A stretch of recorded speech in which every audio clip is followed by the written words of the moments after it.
Good evening to all of you. कैसे हैं आप सभी लोग? सभी को राम राम, शुभ संध्या, सलाम वालेकुम, सत श्री अकाल। इस समय रात का वक्त हो रहा है और आपके लिए एक बेहतरीन जो है सेशन को लेकर आया हूँ, एक बेहतरीन वीडियो को लेकर आया हूँ। दोस्तों, अपने वादे के अनुसार जैसे हमने वादा किया है कि भाई ये जो चैनल आपका मूल मंत्र सक्सेस है, ये आपके टीजीटी और पीजीटी के लिए है, आपके टीचिंग एग्जाम के लिए है। तो अब यहाँ पर क्या होता है कि आप जरा देखें, यहाँ पर दो सब्जेक्ट पूरी तरह से चल रहा है। एक दोस्तों चल रहा है यहाँ पर इंग्लिश लिटरेचर, और इस इंग्लिश लिटरेचर को टीच कर रही कौन? आप कहेंगे सर नेहा मैम टीच कर रही हैं। और अगर मैं बोलूं कि दूसरा क्या है, तो दूसरा आपका दिया है पर एसएसटी, और एसएसटी में दो सब्जेक्ट का कॉम्बिनेशन यहाँ पर चल रहा है दोस्तों। कौन कौन? एक तो डेफिनेटली आपका जो चल रहा है वो चल रहा है क्या? पॉलिटिकल साइंस, और दूसरा आपका चलेगा क्या? दूसरा दोस्तों चलेगा आपका हिस्ट्री। तो यहाँ पर ये दोनों के दोनों जो आपके दिए कोर्स वो आपका मेरे द्वारा होगा, मतलब वीरेंद्र सर के द्वारा होगा। बाकी आपका इंग्लिश जो है नेहा मैम के द्वारा होगा। तो ये सारे वीडियोज आपके फ्री हैं, आप चाहें तो इसका पूरा भरपूर फायदा ले सकते हैं। याद रखिएगा, एक भी क्वेश्चन आपका बाहर नहीं होने जा रहा है, क्योंकि हमने ऐसा इसको जो है फॉर्म किया है कि इसमें सारे क्वेश्चन आपके आ रहे हैं। तो अब देखिए दोस्तों, आज हम जो है ना उपयोगितावाद का जो जनक है जेरेमी बेंथम, या फिर कई बार इसको जर्मी बेंथम भी बोलते हैं, जर्मी बेंथम के बारे में आज हम लोग बात करेंगे कि वास्तव में जर्मी बेंथम ने कौन सा काम किया, जर्मी बेंथम ने क्या विचार दिया है, और वास्तव में बाद में हम इसका जो शिष्य था जीएस मिल, उस मिल के बारे में बात करेंगे। तो दोस्तों अगर देखें जर्मी बेंथम, तो जर्मी बेंथम को कभी कभी जेरेमी बेंथम भी बोलते हैं। दोस्तों जर्मी बेंथम का जो टाइम पीरियड है वो 1748 से लेकर के 1832 ईस्वी के आसपास है। क्या? 1748 ईस्वी से लेकर के 1832 ईस्वी तक है। अगर हम बात करें तो इसे बहुत इंपॉर्टेंट, इन्हें उपयोगितावाद का जनक कहते हैं दोस्तों। इन्हें दार्शनिक उग्रवाद का जनक भी बोलते हैं, इन्हें अप्रत्यक्ष लोकतंत्र का जनक बोलते हैं, इन्हें प्रतिनिधि लोकतंत्र का जनक बोलते हैं। तो सीधे चार में से याद रखिएगा, सबसे ज्यादा इंपॉर्टेंट आपका पहला वाला है। ये क्वेश्चन कई बार पूछा गया है कि निम्नलिखित में से कौन सा विचारक है जिसे उपयोगितावादी विचारक कहते हैं या फिर उपयोगितावाद का जनक बोलते हैं? तो क्या हो जाएगा? वो जेरेमी बेंथम हो जाएगा, याद रखिएगा। इनका जन्म जो होता है वो 15 फरवरी 1748 को ब्रिटेन में हुआ था दोस्तों। और बेंथम के समय इंग्लैंड में प्राकृतिक कानूनों का बोलबाला था। कैसा कानून दोस्तों? प्राकृतिक कानूनों का बोलबाला था, अर्थात कानून विवेक पर आधारित था। कहने का मतलब ये है कि कानून जो था वो डेफिनेटली आपका विवेक पर आधारित था। जैसे प्लेटो ने बात किया था कि भाई कानून, राजा जो है वो सर्वोच्च है, कानून भी राजा के अधीन है, लेकिन राजा हमेशा अपने विवेक के आधार पर काम करेगा। तो वास्तव में विवेक पर जो आधारित कानून है, रियल में क्या होता है वो सही नहीं होता है, क्योंकि पता नहीं राजा का विवेक क्या कहे, पता नहीं क्या किस दंड के बारे में उसका क्या सोचना है। तो ये बड़ा गड़बड़ होता है। उस समय ब्रिटेन में भी क्या दोस्तों, ब्रिटेन में भी प्राकृतिक कानून का बोलबाला था और कानून विवेक पर आधारित था। अब अगर मैं आगे बात करूं दोस्तों, देखिए बेंथम ने 1776 में अपनी प्रसिद्ध पुस्तक लिखी थी। 1776 में क्या? इसकी किताब का नाम है फ्रैगमेंट ऑफ गवर्नमेंट। क्या दोस्तों नाम है? फ्रैगमेंट ऑफ गवर्नमेंट, याद रखिएगा। इसमें इन्होंने ब्लैक स्टोन, आप देखिए ब्लैक स्टोन जो है ना दोस्तों, वो इंग्लैंड का सांसद था। तो ब्लैक स्टोन के प्राकृतिक कानून संबंधी विचारों की आलोचना किया है। ये जो ब्लैक स्टोन है दोस्तों, वो प्राकृतिक कानून का समर्थक माना जाता है। और जेरेमी बेंथम ने इस ब्लैक स्टोन के कानून संबंधी विचार, प्राकृतिक कानून संबंधी विचारों की आलोचना किया और कृत्रिम कानून या न्याय का समर्थन किया। तो पहली बात तो दिमाग में याद रखिएगा कि जेरेमी बेंथम प्राकृतिक शब्द से उसको चिढ़ होती है, प्राकृतिक कानून का खंडन करता है और हमेशा कृत्रिम या न्याय का समर्थन करता है, कृत्रिम कानून या कृत्रिम न्याय का समर्थन करता है। बेंथम उपनिवेशवाद का विरोधी था। उपनिवेशवाद का मतलब यहाँ पर क्या? चूंकि हमने कहा उपयोगितावादी, और उपयोगितावाद का मतलब होता है कि मतलब वो अधिकतम व्यक्तियों का अधिकतम सुख। उपनिवेशवाद जो होता है उसमें अधिकतम व्यक्तियों का अधिकतम सुख नहीं होता। तो बेंथम उपनिवेशवाद का विरोधी था। लॉर्ड विलियम बेंटिंग को बेंथमवादी गवर्नर जनरल मानते हैं। कई बार क्वेश्चन पूछते हैं, आप दोस्तों याद रखिएगा, लॉर्ड विलियम बेंटिंग कौन? वही लॉर्ड विलियम बेंटिंग है जिसने वास्तव में सती प्रथा का अंत किया था। किसका अंत किया दोस्तों? सती प्रथा का अंत किया था। इसने सती प्रथा का अंत किया था। आपको अच्छी प्रकार से पता है कि सती प्रथा का अंत किसने किया? लॉर्ड विलियम बेंटिंग ने किया था। 1829 में किया था। और कौन सा नियम के द्वारा दोस्तों?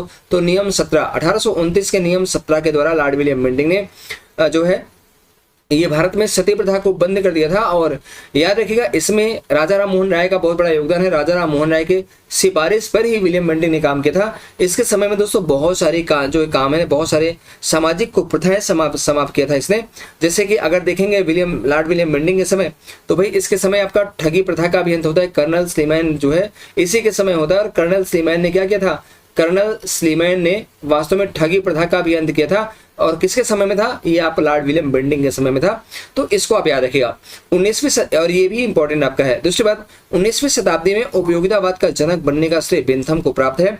अब एक बात देखिए, क्वेश्चन मन में आता है क्या सर बेंथम से पहले किसी ने उपयोगितावाद का समर्थन नहीं किया? तो दोस्तों आपने एपिक्यूरियन विचारधारा को भी पढ़ा है, और एपिक्यूरियन विचारधारा का जनक जो है एपिक्यूरियस को मानते हैं। किसको मानते हैं? एपिक्यूरियस को मानते हैं। तो इसने क्या किया, इसने वास्तव में उपयोगितावाद का विचार मिलता है, एपिक्यूरियन विचारधारा में भी उपयोगितावाद का विचार मिलता है, और आधुनिक काल में हाब्स के विचारों में भी कहीं ना कहीं उपयोगितावाद के दर्शन दिखाई पड़ते हैं दोस्तों। लेकिन याद रखिएगा, विस्तृत रूप से जिसने उपयोगितावाद को परिभाषित किया, जिसने व्याख्यायित किया, वो आपका कौन है? वो बेंथम है, इसलिए बेंथम को उपयोगितावाद का जनक बोलते हैं। अब देखिए हाब्स क्या बोलता है, हाब्स कहता है मनुष्य सुखों की प्राप्ति और दुखों से विरति चाहता है। विपरीत नहीं दोस्तों, विरति। विरत माने क्या होता है? अलग होना। तो ये कथन है इसका, किसका? हाब्स का। हाब्स कहते हैं कि मनुष्य सुखों की प्राप्ति चाहता है और दुखों से अलग होना चाहता है, दुखों से मुक्त होना चाहता है। वास्तव में दोस्तों याद रखिएगा, उपयोगितावाद का जो सर्वप्रथम प्रतिपादक है, सर्वप्रथम प्रयोग है, वो डेविड ह्यूम को बनाया गया है, क्योंकि डेविड ह्यूम वो पहला व्यक्ति है जिसने उपयोगितावाद की बात करता है। तो इसकी किताब का नाम होता है कौन? ट्रीटिज इन ह्यूमन नेचर। किसका? ह्यूम के। ह्यूम की किताब का नाम है ट्रीटिज इन ह्यूमन नेचर, और इसी ट्रीटिज इन ह्यूमन नेचर में दोस्तों उसने क्या किया? उसने उपयोगितावाद का समर्थन करता है और उपयोगितावाद का प्रतिपादन किया। अगर बोले प्रिस्टले ने दोस्तों, क्या प्रिस्टले ने अपनी किताब, प्रिस्टले की किताब है एसे ऑन गवर्नमेंट, और इसमें उसने क्या किया दोस्तों? इसने उसमें एक लाइन दिया था, अधिकतम संख्या का अधिकतम सुख। यानी अधिकतम संख्या का मतलब क्या? अधिकतम व्यक्तियों का, कई बार अधिकतम व्यक्ति होता है, अधिकतम व्यक्तियों का अधिकतम सुख। ये जो लाइन है, ये जो वाक्य है, वास्तव में कहां पर मिलता है दोस्तों? ये प्रिस्टले की किताब है एसे ऑन गवर्नमेंट, और प्रिस्टले के इसी के हिसाब से ये जो लाइन है, जो टैग है, ये किसने लिया था? ये दोस्तों बेंथम ने लिया था। क्या? बेंथम ने लिया था, यानी इस वाक्य को पूरा का पूरा उपयोग कर लिया था। बेंथम की मृत्यु दोस्तों कहाँ कब होती है? 1832 ईस्वी में होती है। इसको भी आप यहाँ पर ध्यान रखेगा। और अब इसके बाद हम लोग इसके राजनीतिक विचार के बारे में देखें कि भाई वास्तव में बेंथम क्या सोचता है। तो अब दोस्तों यहाँ पर बेंथम के राजनीतिक विचार, ये आपके यहाँ पर हेडिंग दी है, और अगर देखें तो इसका जो राजनीतिक विचार है वो कहीं ना कहीं एन इंट्रोडक्शन, ये सी है दोस्तों, सी, introduction to the principle of morals and legislation. अब लेजिस्लेशन, ये ले है, ये लेजिस्लेशन दोस्तों ये वाला है एल। तो ये इनकी किताब है कौन? An introduction to the principle of morals and legislations. और इन्हीं किताब में वास्तव में बेंथम ने अपने राजनीतिक विचारों का प्रतिपादन किया है। वो कोई भी हो, चाहे वो जेल सुधार के बारे में बात करने हो, पैनाप्टिकम की बात हो, या फिर उपयोगितावाद की बात हो, सारी बातें उन्होंने अपने इसी किताब में अपने सारे राजनीतिक विचारों को दिखाने का प्रयास किया। अब दोस्तों जेल सुधार के बारे में उनका क्या कहना है? तो अगर आप देखेंगे तो बेंथम ने जेल सुधार, याद रखिएगा एक क्वेश्चन आया हुआ है, पैनाप्टिकम का संबंध किससे है दोस्तों? पैनाप्टिकम जो है वो वास्तव में जेरेमी बेंथम से संबंध है। तो बेंथम ने जेल सुधार के क्षेत्र में काफी कार्य किया था। उसने फ्रांस में आदर्श जेल के निर्माण, क्या दोस्तों? फ्रांस में आदर्श जेल के निर्माण की योजना प्रस्तुत की थी, जिसे पैनाप्टिकम कहते हैं। ये पैनाप्टिकम क्या है दोस्तों? ये पैनाप्टिकम एक प्रकार की आदर्श जेल होती थी, जिसका प्रणेता कौन है आपका? कहेंगे सर बेंथम है, और इसने फ्रांस में इस विचार को दिया था। तो ये पैनाप्टिकम का संबंध किस विचारक से? आप कहेंगे सर जेरेमी बेंथम से है, या जेरेमी बेंथम से है। जेल सुधार संबंधी कार्य के लिए उसे फ्रांसीसी नागरिकता भी मिलती है। मतलब ये जो आपका जेरेमी बेंथम या जेरेमी बेंथम है, जेरेमी बेंथम को वास्तव में जेल सुधार संबंधी कार्य को करने के लिए इसे फ्रांस की नागरिकता भी दी जाती है। ये बात आप यहाँ पर ध्यान रखिएगा दोस्तों। अगर हम आगे से और भी विचारों की बात करें तो बेंथम के प्रयासों से ही दोस्तों क्या होता है कि से ही न्यायालय में न्याय की देवी की मूर्ति स्थापित की गई है, जिसके आंख पर पट्टी बंधी है। अब अगर आप देखें तो यहाँ पर ये जो आप देखते हैं फ्रांस में, और खास करके एफिल टावर में अगर देखें दोस्तों, तो वहां पर तो लैंप लेकर लेडी खड़ी है। लेकिन ये जो आपका अक्सर करके जो आपके सुप्रीम कोर्ट या हाई कोर्ट या कहीं पर भी अगर न्यायालय है, तो आपको वहां पर दिखता है कि न्यायालय में दोस्तों क्या होता है, न्यायालय में एक महिला जो है, एक औरत है, और वो औरत जो है क्या है, वो अपने आंख में पट्टी बांधी हुई है, और उसी पट्टी बांध में उसके हाथ में क्या है दोस्तों? इसके हाथ में यहाँ पर 2 तराजू दिया है, मतलब एक तराजू भी ली है। तो आंख पर पट्टी हुई बंधी हुई औरत और उसके हाथ में तराजू, ये जो है ना, ये किसके प्रयासों से सार्थक हो सका है दोस्तों? तो ये वास्तव में जेरेमी बेंथम के प्रयासों से हुआ है, और इसी के कहने पर न्यायालय में न्याय की देवी की मूर्ति स्थापित की गई थी। दोस्तों याद रखिएगा इसका मतलब क्या है? इसका उद्देश्य अपराध की मात्रा के अनुसार ही दंड दिया जाना चाहिए। मतलब तराजू का मतलब क्या? तराजू का मतलब यहाँ पर यह है दोस्तों, क्या तराजू का मतलब है कि जैसी अपराध हो उसी को माप करके उसके बराबर पर उसके अनुपात में क्या करना है, आपको दंड देना है। जैसे क्या, जैसे मान लीजिए कोई आदमी अगर छोटी मोटी चोरी किया है, कुछ और किया है, तो ऐसा नहीं कि उसको आप फांसी की सजा देना है। अगर कोई विभत्स अपराध किया है, कोई अनैतिक काम किया है, तब तो उसको आप फांसी की सजा दे सकते हैं, लेकिन जो जिस अनुपात में अपराध करा है उसको उसी अनुपात में क्या देना है दोस्तों, दंड देना चाहिए। किसने कहा है, ये आपका बेंथम का विचार है। आप देखें डायसी का प्रसिद्ध, डायसी बोलता है दोस्तों क्या, कि बेंथम विधि का प्रथम विचारक है। ये बहुत इंपॉर्टेंट है, याद रखिएगा, क्वेश्चन पूछ सकता है कि बेंथम विधि का प्रथम विचारक है या प्रतिपादक है, या कथन किसका है दोस्तों, तो डायसी का है। सर हेनरी मैन, इनका भी स्टेटमेंट देखिएगा, इन्होंने कहा आज तक पूरे इतिहास में ऐसा कानून नहीं बना जिस पर बेंथम की छाप ना रही हो। क्या बोले कि ऐसा कोई कानून अभी तक विश्व में नहीं बना है दोस्तों जहां पर जिसमें बेंथम की छाप ना रही हो। इसको आप जरूर यहां पर ध्यान दीजिएगा। अगर हम दोस्तों आगे बढ़ें तो उपयोगितावाद संबंधी विचार के बारे में देखते हैं। देखिए अगर मैं बोलूं दोस्तों यहाँ पर, तो बेंथम ने उपयोगितावाद का प्रतिपादन मात्रात्मक आधार पर किया। किसके आधार पर, मात्रात्मक, मतलब उपयोगितावाद का जो प्रतिपादन किया इसने संख्यात्मक आधार पर नहीं किया था, मात्रा के आधार पर, ठीक है।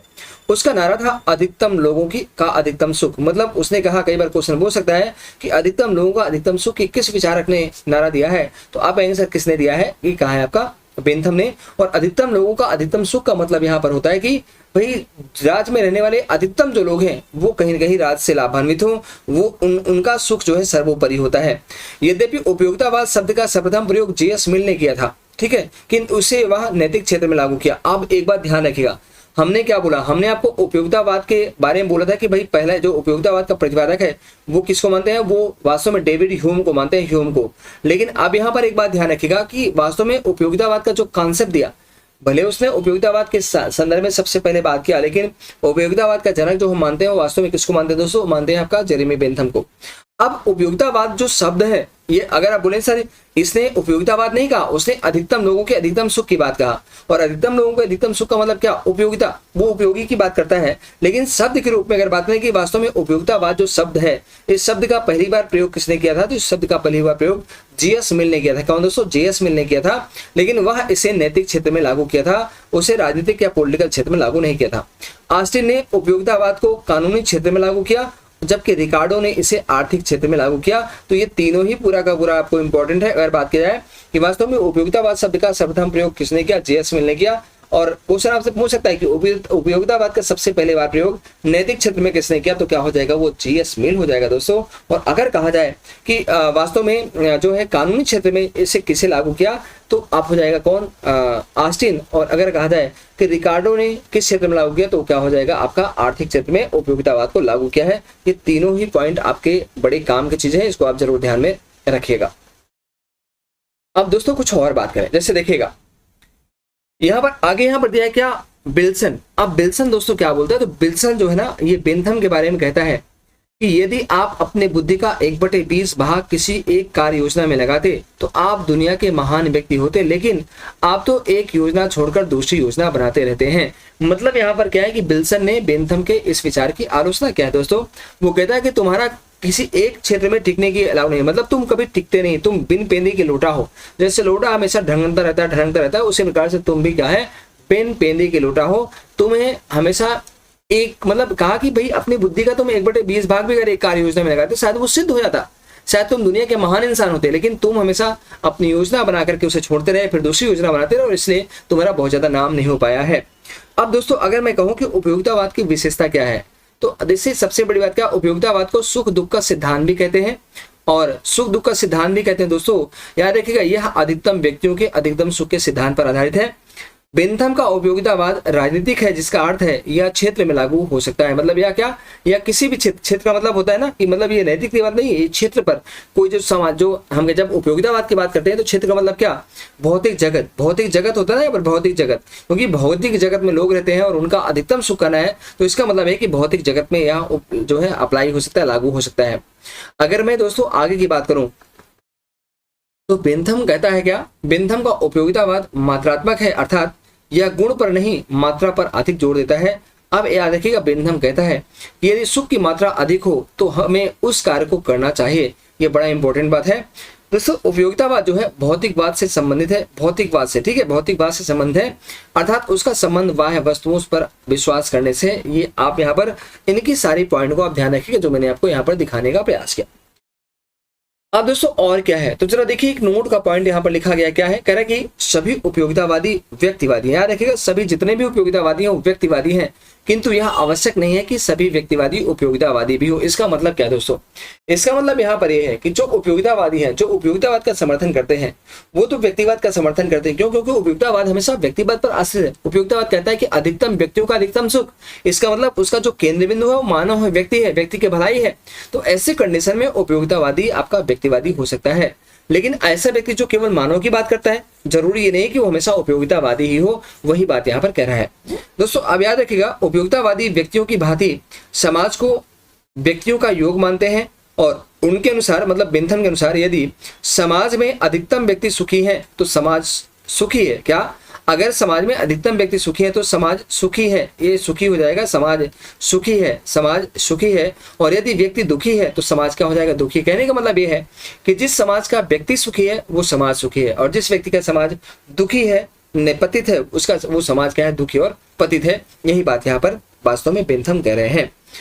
दोस्तों बेंथम कहते हैं कि बेंथम का कथन क्या है कि प्रकृति ने मानव जाति को सुख और दुख नामक दो प्रभुत्वशाली स्वामी के अधीन रखा है। बहुत इंपॉर्टेंट है, ये क्वेश्चन डायरेक्टली पूछा है क्या, कि वास्तव में बेंथम ने मानव जाति के दो स्वामी किसे माना है? तो क्या हो जाएगा? एक को माना है सुख और दूसरे को क्या माना है? दुख को। ये बहुत इंपॉर्टेंट है, इसको जरूर ध्यान रखिएगा। बेंथम आगे कहते हैं कि किसी वस्तु का सद या असद होना, सद का मतलब अच्छा या बुरा होना, सद माने अच्छा और असद माने बुरा, अगर किसी वस्तु का अच्छा या बुरा होना इस बात पर निर्भर करता है कि वह हमें सुख देने वाला है या दुख देने वाला है। मतलब अगर वह सुख देने वाला है हमारे लिए तो वो सद है, और अगर दुख देने वाला है तो फिर क्या हो जाएगा? वो असद हो जाएगा। ऐसा कौन बोलता है? ऐसा जेरेमी बेंथम बोलता है। दोस्तों याद रखिएगा, ठीक है। अब यहाँ पर हम लोग आगे बढ़ते हैं। देखिए बेंथम फिर क्या बोलता है। बेंथम के अनुसार मनुष्य दुखों से बचना चाहता है और सुखों को प्राप्त करना चाहते हैं। जाहिर सी बात है भाई, बात बेंथम की बात नहीं है, वो तो हर मनुष्य जो है दुखों से बचना चाहता है और हमेशा सुख की अनुभूति और प्राप्ति करना चाहता है। बेंथम विषय वस्तु की गुणवत्ता पर नहीं बल्कि वस्तु की मात्रा पर विश्वास करता है। वह कहता है कि यदि सुखों की मात्रा बराबर है तो ताश या शतरंज का खेल उतना ही अच्छा होगा जितना कि काव्य पाठ। अब देखिए दोस्तों यहाँ पर क्या बोलता है, ये जो आपका शतरंज है ना दोस्तों, शतरंज का मतलब क्या होता है? इसको पुष्पिन बोलते हैं। क्या? पुष्पिन का खेल बोलते हैं। पुष्पिन बहुत इंपॉर्टेंट है, क्वेश्चन पूछा गया। क्या पूछा गया?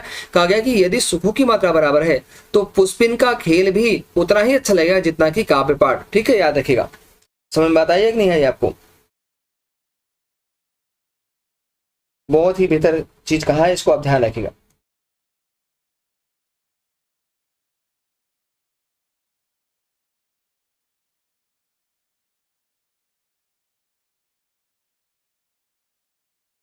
चलिए, तो याद आएगा।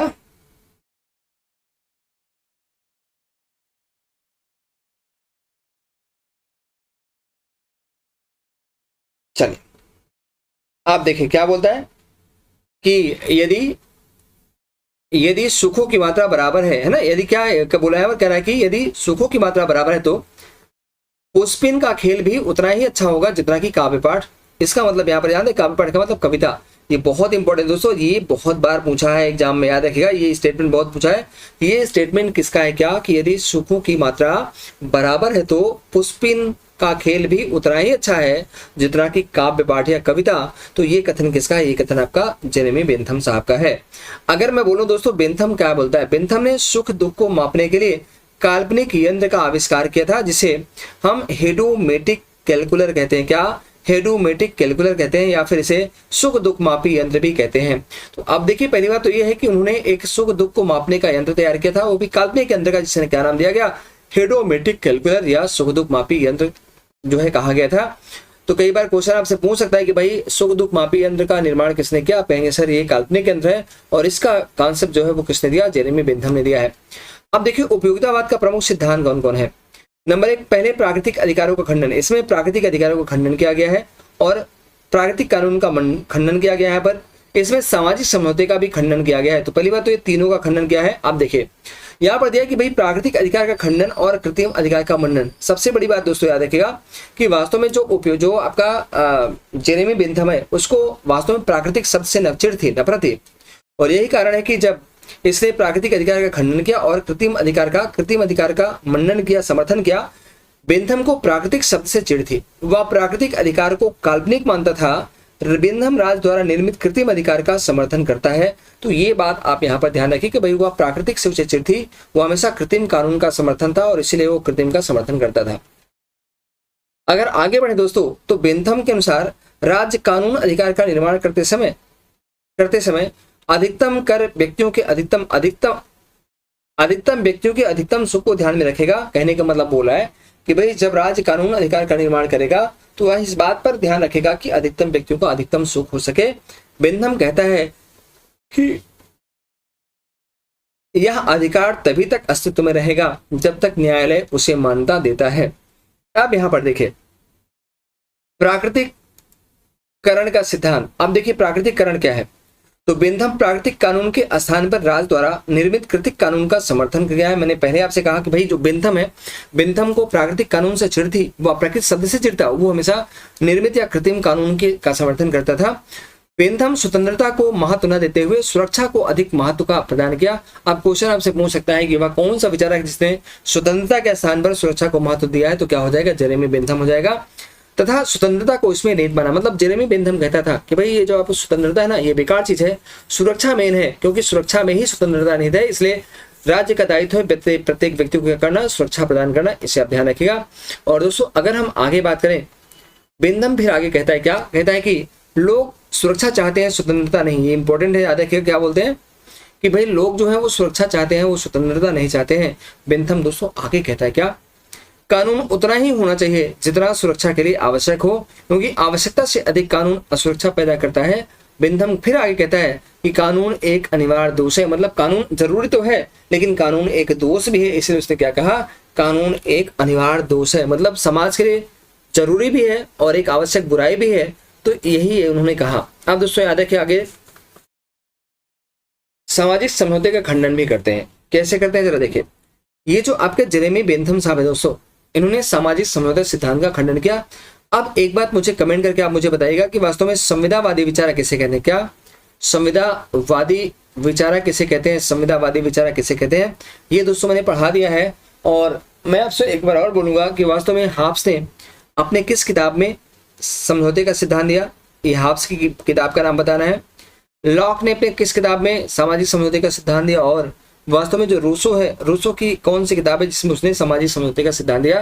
तो यहाँ पर आपको तीनों संविदावादी विचारक हाब्स, लॉक, रूसो की उस कृति का नाम बताना है दोस्तों जिसमें उन्होंने संविदावादी विचार समझौता, सामाजिक समझौते के सिद्धांत का प्रतिपादन किया। अब अगर मैं आगे बोलूं दोस्तों तो यहाँ पर कह रहा है सामाजिक समझौते का खंडन। आप देखिए यहाँ पर क्या बोलता है, बेंथम सामाजिक समझौते के सिद्धांत का खंडन करते हुए कहा कि राज्य का आधार समझौता नहीं वरन उपयोगिता है। अब देखिए बेंथम क्या बोलता है दोस्तों, बेंथम ने सामाजिक समझौते का खंडन कर दिया। उसने कहा कि वास्तव में राज्य का आधार जो है समझौता नहीं है वरन उपयोगिता है। मतलब अगर आप चाहें कि भाई राज्य समझौते के परिणाम स्वरूप आया तो बिल्कुल गलत है, राज्य वास्तव में उपयोगितावाद के परिणाम स्वरूप आया है। अर्थात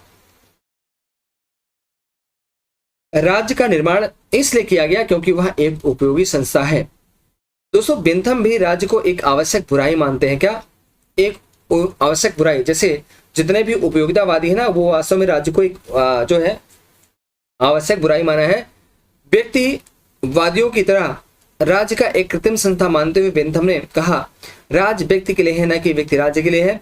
इस प्रकार राज्य साधन है और व्यक्ति साधन। तो कहने का मतलब आपसे पूछ सकता है कि भाई बेंथम ने राज्य को क्या माना है, साध्य है, साधन। तो आप कहें सर व्यक्ति जो है वो साधन है और राज्य जो है वो क्या है, नहीं सॉरी, राज्य जो है वो साधन है और व्यक्ति क्या है, साध्य। क्योंकि वो हमेशा उपयोगितावाद की बात करता है और उपयोगितावाद जो है दोस्तों याद रखिएगा, उपयोगितावाद किसकी बात करता है, अब आंसर वो मानव की बात करता है, मानववाद की बात करता है। तो उपयोगितावाद के केंद्र में मानव है और ये आपका जो विचारक है वो वास्तव में मानव को वरीयता दे रहा है, मानव को प्रीफर कर रहा है। इसलिए इसके केंद्र में जो मानव है वो वास्तव में साध्य है और जो आपका राज्य है वो क्या है दोस्तों, वो आपका साधन है। क्यों, क्योंकि वास्तव में मनुष्य ने राज्य का जो निर्माण किया है वो उपयोगिता के लिए किया है और अपने हितों की रक्षा के लिए किया है। दोस्तों आगे देखें तो बेंथम कुछ और बातें कहता है, जैसे क्या कहता है बेंथम, तो बेंथम के अनुसार दोस्तों समानता स्थापित करने के लिए क्या, समानता स्थापित करने के लिए राज्य को जमींदारी प्रथा का उन्मूलन करना चाहिए। ठीक है, ये बेंथम की मांग थी कि अगर जो है राज्य समानता का स्थापित करना चाहता है तो उसे जमींदारी प्रथा का उन्मूलन करना चाहिए, क्योंकि जब तक जमींदारी प्रथा है तब तक वास्तव में भूभाग पर किसी एक विशेष वर्ग का आधिपत्य है, और वो वर्ग कौन है दोस्तों, वो वर्ग आपका है जमींदार वर्ग। तो ये सारे पॉइंट आपको यहाँ पर ध्यान रखना है, समझना है। ठीक है, अब अगर मैं आपसे दोस्तों कुछ और बात कर लूं क्या, जैसे देखिए अगर मैं आपसे कहूं इसके बाद और क्या है, तो यहाँ पर देखिए दोस्तों एडम स्मिथ साहब, जैसे मैंने कहा था एडम स्मिथ से प्रभावित होकर के बेंथम ने क्या किया है, बेंथम ने आर्थिक क्षेत्र में दोस्तों राज्य के हस्तक्षेप के सिद्धांत का समर्थन किया। देखिए सो जिस प्रकार से एडम स्मिथ ने क्या कहा है, एडम स्मिथ ने कहा कि भाई ठीक है राज्य सभी क्षेत्रों में हस्तक्षेप करती कोई बात नहीं, लेकिन उन्होंने कहा कि वास्तव में क्या आर्थिक क्षेत्र में राज्य को हस्तक्षेप करना चाहिए, आर्थिक क्षेत्र में राज्य को हस्तक्षेप करने की आवश्यकता नहीं है। बेंथम के अनुसार राज्य का कार्य क्षेत्र निषेधात्मक है। निषेधात्मक का मतलब क्या, निषेधात्मक का मतलब दोस्तों होता है कि व्यक्ति के रास्ते में आने वाली रुकावट को दूर करना। क्या, अगर व्यक्ति के रास्ते में कोई समस्या आ रही है, कोई बाधा आ रही है, तो उस बाधा को, उस रुकावट को दूर करना ही क्या है, राज्य का काम है। इसी को क्या बोलते हैं, निषेधात्मक बोलते हैं। दोस्तों जरा देखिए प्रतिनिधि लोकतंत्र पर क्या विचार है उनका, तो बेंथम को प्रतिनिधि लोकतंत्र का जनक माना गया है। बेंथम ने एक व्यक्ति और एक वोट के सिद्धांत का प्रतिपादन किया। ये भी बहुत इंपॉर्टेंट है दोस्तों, क्वेश्चन पूछ लेगा कि वास्तव में एक व्यक्ति एक वोट के सिद्धांत का जनक कौन है, प्रतिपादन किसने किया, तो क्या बोलेंगे, वो बोलेंगे भाई जेरेमी बेंथम, क्योंकि इसने एक व्यक्ति एक वोट की बात किया कि जितने व्यक्ति हैं केवल एक व्यक्ति को एक वोट का अधिकार दो।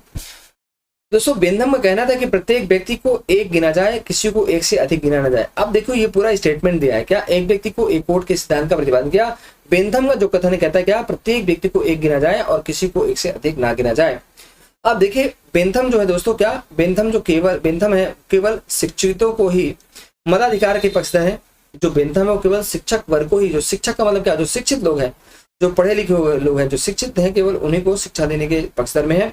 तो याद रखिएगा बेंथम ने बेंथम ने केवल शिक्षितों को ही मताधिकार का मतदान दिया, और बेंथम जो है दोस्तों वो महिलाओं को मतदान से वंचित किया। बेंथम महिलाओं को मतदान नहीं दिया। और एक बात और ध्यान रखिएगा, महिलाओं को मताधिकार का अधिकार देने वाला जो पहला विचारक है कौन है, वो वास्तव में जेएस मिल है, जेम्स मिल जिसको बोलते हैं, वो जेम्स मिल है।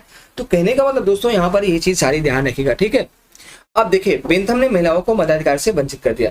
बेंथम गुप्त मतदान का पक्षधर, क्या इसका अपोजिट आपका मिल है। मिल ने ओपन मतदान, खुला मतदान की बात किया, लेकिन इसने क्या किया, इसने जो है गुप्त मतदान की बात किया है। दोस्तों बेंथम के अनुसार इंग्लैंड के संसद का कार्यकाल 1 वर्ष होना चाहिए। बेंथम लॉर्ड सभा को समाप्त करना चाहते थे क्योंकि यह आनुवंशिकता पर आधारित थी। तो वास्तव में ये सारी बातें जो है वो जेरेमी बेंथम के बारे में दोस्तों बात हो रही है। थोड़ी सी बातें और, दंड पर क्या विचार है, दंड पर बेंथम क्या सोचते हैं दोस्तों। तो अगर हम बात करें यहाँ पर तो देखिए बेंथम के अनुसार दंड एक आवश्यक बुराई है, क्योंकि इससे लोगों